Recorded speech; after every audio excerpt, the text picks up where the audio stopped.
அனைவருக்கும் வணக்கம். Welcome to people's heroes academy. நமக்கு டிஎன்பிஎஸ்சி குரூப் 4 எக்ஸாம் 2025க்கான எக்ஸாம் எப்போ அப்படின்னா ஜூலை மாதம் 12ஆம் தேதி அப்படின்றது சொல்லிட்டாங்க. எக்ஸாமுக்கான நாட்கள் அப்படின்னு சொல்லி பார்த்தீங்கன்னா பாக்கி ஒரு 25 நாள் அப்படின்றது தான் இருக்குது. ஸோ எக்ஸாம் நோட்டிஃபிகேஷன் இப்போ தான் விட்ட மாதிரி இருக்குது. ஆனால் இன்னும் 25 நாட்கள் தான் பாக்கி இருக்குது அப்படின்ற ஒரு சுச்சுவேஷனுக்கு வந்துட்டோம். நம்ம எந்த அளவுக்கு ஹார்ட் ஒர்க் பண்ணி எஃபோர்ட் போட்டு படித்தோமோ அந்தளவுக்கு கடைசி காலகட்டத்தை யூஸ் பண்ணுறது ரொம்ப முக்கியமான ஒரு விஷயமாக பார்க்கப்படுகிறது. ஏன் அப்படின்னா நம்ம நிறைய விஷயங்கள் படிச்சிருப்போம். அந்த நிறைய விஷயங்கள் படித்த எல்லாத்தையுமே நம்ம மண்டைக்குள்ளே நிற்கிதா மறக்குதா அப்படின்றத பார்க்குறதுக்கு டிசைட் பண்ணக்கூடிய ஃபேக்டர் எது அப்படின்னு சொல்லி கேட்டிங்கன்னா இந்த கடைசியில் இருக்கக்கூடிய அந்த நாட்கள் தான். ஸோ இந்த 25 நாட்களில் நீங்கள் என்ன பண்ணணும், எப்படி படிக்கணும் அப்படின்றத பற்றி உங்களுக்கு ஃபுல் அண்ட் ஃபுல் இதில் சொல்ல போகிறோம். அதுக்கு முன்னாடி நம்ம சேனலை யாராச்சும் சப்ஸ்கிரைப் பண்ணாமல் இருந்தீங்க அப்படின்னா சப்ஸ்கிரைப் பண்ணிட்டு கிளாஸை கண்டினியூ பண்ணுங்கள். ஓகேங்களா? ஓகே. அப்போ இந்த லாஸ்ட்டு 25 டேஸ் அப்படின்றது ஏன் முக்கியம் அப்படின்ற ஒரு விஷயத்த சொல்கிறேன். இந்த டைமில் இந்த பீரியடில் கரெக்டாக பார்த்தீங்க அப்படின்னா எல்லாருமே சிலபஸ்ஸு எல்லாமே ஓரளவு கம்ப்ளீட் பண்ணி வச்சுருப்பீங்க. சிலபஸை கம்ப்ளீட் பண்ணீங்களோ பண்ணலையோ அதெல்லாம் அடுத்த விஷயம். ஆனால் ஒரு விஷயம், நான் இதெல்லாம் படித்து முடிச்சு நீங்கள் எந்த டெஸ்ட்டு போட்டிருந்தாலும் சரி, எந்த இடத்துல போய் நீங்கள் டெஸ்ட் பேட்ச் போட்டிருந்தாலும் சரி, நீங்கள் என்ன பண்ணியிருப்பீங்க, ஒரு டெஸ்ட் பேட்ச் போட்டிருந்தீங்க அப்படின்னா அந்த டெஸ்ட் பேட்சை தாராளமாக நீங்கள் என்ன பண்ணியிருப்பீங்க, கம்ப்ளீட் பண்ணியிருப்பீங்க. இல்லை நீங்களாக படிச்சினாலும் ஓகே, இது வரைக்கும் நம்ம படித்தது போதும் அப்படின்றத ஸ்டாப் பண்ணிக்கக்கூடிய ஒரு ஸ்டேஜும் இது. ஸோ நம்ம படித்ததை எல்லாம் ஸ்டாப் பண்ணி இனிமே வரக்கூடிய டைமில் நம்ம என்னெல்லாம் படித்தோமோ அதெல்லாம் ரிவிஷன் பண்ணிவிட்டு போகக்கூடிய ஒரு டைம் தான் இந்த கடைசி 25 நாள். ஸோ இந்த 25 நாட்களில் நீங்கள் பண்ணக்கூடிய ஒரு முக்கியமான விஷயம் எது அப்படின்னு சொல்லி கேட்டிங்கன்னா ரிப்பீட் ரிவிஷன் அப்படின்ற ஒரு விஷயம் தான். ஸோ இந்த டைமில் நம்மளால் என்ன அப்படி ரிப்பீட் ரிவிஷன் பண்ண முடியும் அப்படின்னு சொல்லி பார்த்தீங்கன்னா தாராளமாக பண்ண முடியும்.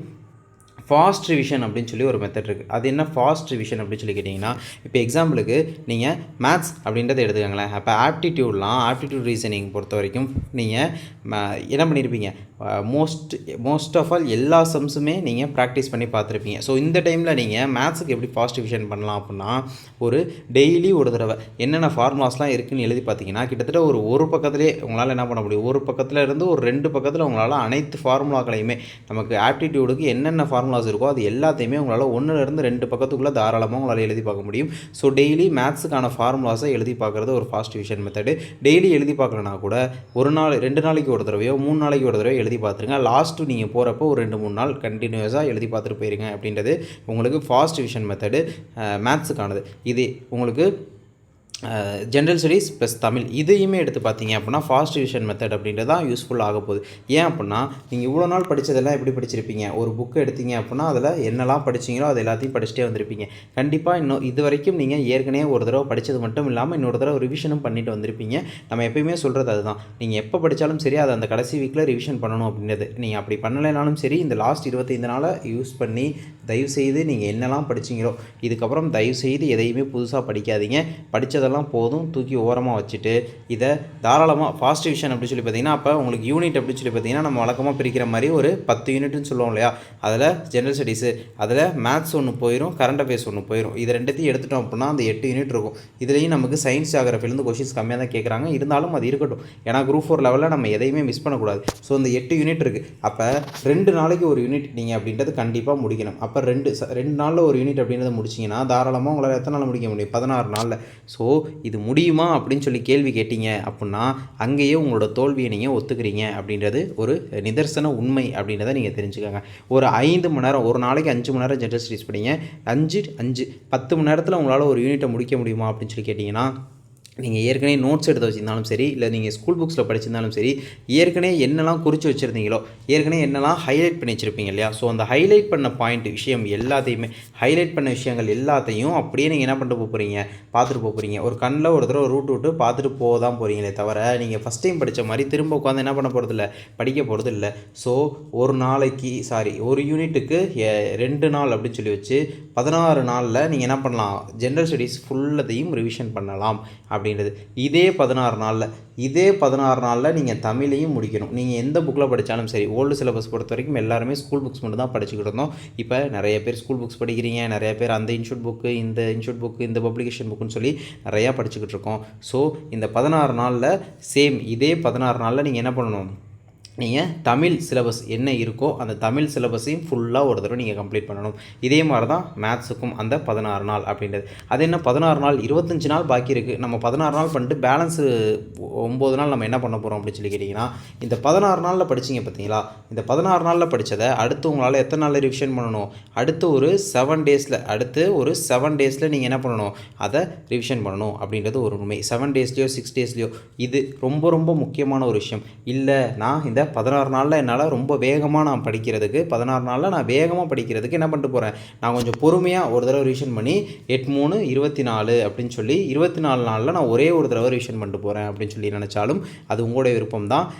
ஆனால் இன்னும் திரும்ப திரும்ப படிக்கிறப்ப நம்ம மைண்டில் ஒரு விஷயம் நல்லா பதிஞ்சுக்கிட்டே இருக்கும். அதுக்காக தான் சொல்கிறோம் திரும்ப ரிவிஷன் பண்ணணும் அப்படின்ற ஒரு விஷயம். அதுக்காக வேகமாக பண்ணுறதும் சரியான ஒரு விதமாக இருக்காது. நீங்கள் உங்களுடைய எவ்வளோ நேரம் படிக்கிறீங்க, உங்களுக்கு எந்த அளவுக்கு மெமரி பவர் இருக்குது அப்படின்றதெல்லாம் பொறுத்து தான் அது. ஸோ ஒன்று நீங்கள் ஒரு 15 நாளில் ஒரு தடவையும் ப்ளஸ் 7 நாளில் ஒரு முறையும் சொல்லி 2 தடவை ரிவிஷன் பண்ணலாம். இல்லை அவ்வளோலாம் என்னால் முடியாது, நான் ஒரே ஒரு தடவை ரிவிஷன் பண்ணுறேன், ஒரு 20 நாளில் ரிவிஷன் பண்ணணும். அதையுமே நீங்கள் 24 நாள் இழுத்தரக்கூடாது. அதையுமே நீங்கள் என்ன பண்ணக்கூடாது, நாட்கள் 25 நாட்கள் இருக்குது அப்படின்னு சொல்லி நீங்கள் என்ன பண்ணிடக்கூடாது, கடைசி நாளுக்கு முதல் நாள் வரைக்கும் இழுத்து உட்காந்து படிச்சுட்டு இருக்கக்கூடாது. நீங்கள் அப்படி ஸ்லோவாக ரிவிஷன் பண்ணாலும் சரி என்ன பண்ணிடணும், ஒரு 20 நாள் அப்படின்றதில் ஒரு ரிவிஷன் முடிச்சிடலாம்.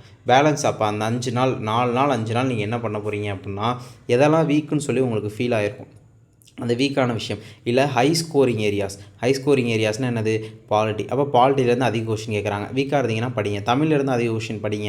மேத்ஸ் ரிப்பீட் ரிவிஷன், எதெல்லாம் கஷ்டமான சம்முன்னு ஃபீல் பண்ணிங்க எல்லாத்தையும் போட்டு பாருங்கள். அந்த 4 நாள் அப்படின்றது உங்களுடைய ஸ்கோரை இம்ப்ரூவ் பண்ணி கொடுக்கக்கூடிய ஒரு விஷயமாக நீங்கள் பார்த்து, எதெல்லாம் நீங்கள் வீக்காக இருக்கீங்களோ இல்லை எதெல்லாம் வந்து ஹை ஸ்கோரிங் ஏரியாவோ அதெல்லாம் நீங்கள் டார்கெட் பண்ணி படிக்கணும். அப்போ இதுதான் நீங்கள் கடைசி 25 நாட்களில் பண்ணக்கூடிய விஷயங்கள் அப்படின்றது. முழுக்க முழுக்க ரிவிஷன் அப்படின்றது மட்டும்தான் இருக்கணும்.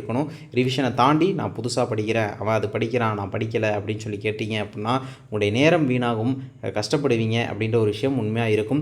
ஒரு சில நேரங்களில் யாரோ ஒருத்தவங்க எங்கேயோ பேசுகிறவங்க எக்ஸாமில் நமக்கு வரதுக்கான வாய்ப்புகள் இருக்குது.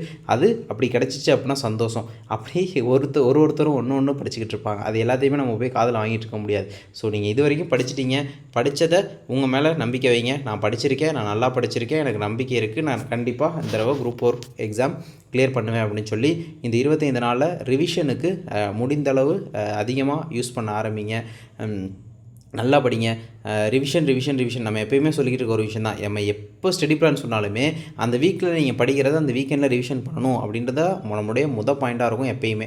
அதுதான் இப்பயும் சொல்கிறோம். இந்த லாஸ்ட் 25 நாளில் ரிவிஷன் அப்படின்றது ரொம்ப முக்கியமான ஒரு விஷயமாக இருக்கும். ஸோ நல்லா படிங்க, வெற்றி அப்படின்றது நிச்சயம்.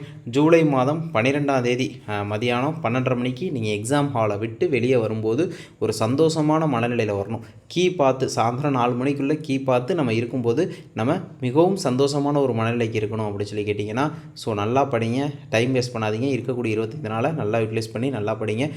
கண்டிப்பாக வெற்றி அப்படின்றது நிச்சயம். ஸோ நம்ம இதே போல் இன்னொரு வகுப்பில் சந்திப்போம். உங்களுக்கு ஏதாச்சும் டவுட்ஸ் இருந்துச்சு அப்படின்னா கமெண்ட்ஸில் கேளுங்க, நம்ம உங்களுக்கு தீர்த்து வைக்கிறோம். நம்ம இதே போல் இன்னொரு வகுப்பில் சந்திப்போம். நன்றி, வணக்கம்.